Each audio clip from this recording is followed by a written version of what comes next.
mos të t'i hopi as kush nuk jenë bisedë pazare, shish. Como politik, mbrana Qisena, nëpërmjet Pejtës, një qitë në kontakt, ti ki mendim muhabetin me ministri, sepse mo këtash është çështje krejt e ministri. Në një bisedë për emisionin Kallëzo për një mal, Liburna Aliu kujton që Hoti kishte shkruar për këtë takim, por ai takim nuk kishte ndodhur asnjëherë.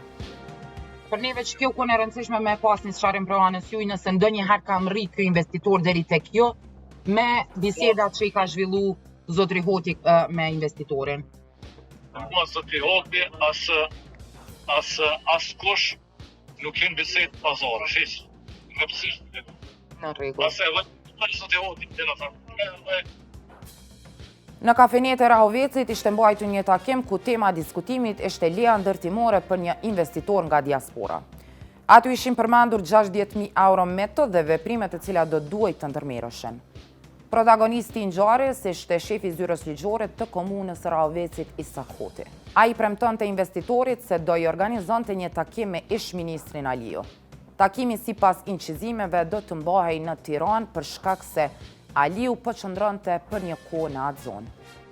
Ministri e ka grupin Tiranës, e shkon shpesh, sidomos vikendin, premten, është atë. Unë nuk pushton bashkë hiç kur gjë, me hyp kjerë, e marrë të në Tiranë, edhe t'i pja thjeshtit në orë, në taku në Tiranë, edhe me taku edhe atje. Unë como politik, mbrana Qisena, nëpërmjet Pejtës, një qitë në kontakt, ti ki mendim muhabetin me ministri, sepse mo këtash është çështje krejt e ministri.